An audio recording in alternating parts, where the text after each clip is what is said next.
لو انتي من البنات اللي حلمها في فرح زي ده، او في فرح زي فرح هنا الزاهد او غيرها من الافراح اللي فيها ضجة اعلامية وبذخ وثراء فاحش، احب اقولك ان طبقا لدراسة علمية اتنشرت سنة 2014 واختصارها بيقول ان كل ما زادت تكلفة الافراح وكل ما زادت الضجة الاعلامية، فستان مش عارف بكم الف، بكم الف ايه، بكم مليون، والترند مدفوع على الفرح يقعد اسبوع ولا حاجة،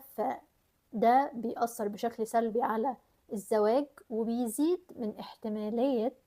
انتهاء الزواج بشكل مأساوي أو بطلاق. تعرف ان انا كان وشي متغير؟ يعني انا كنت بشوف صوري الايام دي وشي كان مش هنا. الدراسة دي مش بتقولك ان كل اللي بيعملوا أفراح متواضعة مش هيتطلقوا، الدراسة دي بس بتقولك ان نوعية الزواجات دي بتركز على الايمج بتاعتها، ازاي تبهر المجتمع مش ارضاء الشريك، وان هم مش بالضرورة يكونوا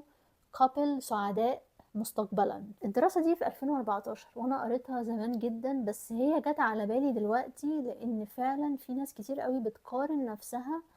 بالطبقات دي، نسبة قليلة جدا منهم اللي بينجوا ويعيشوا سعداء.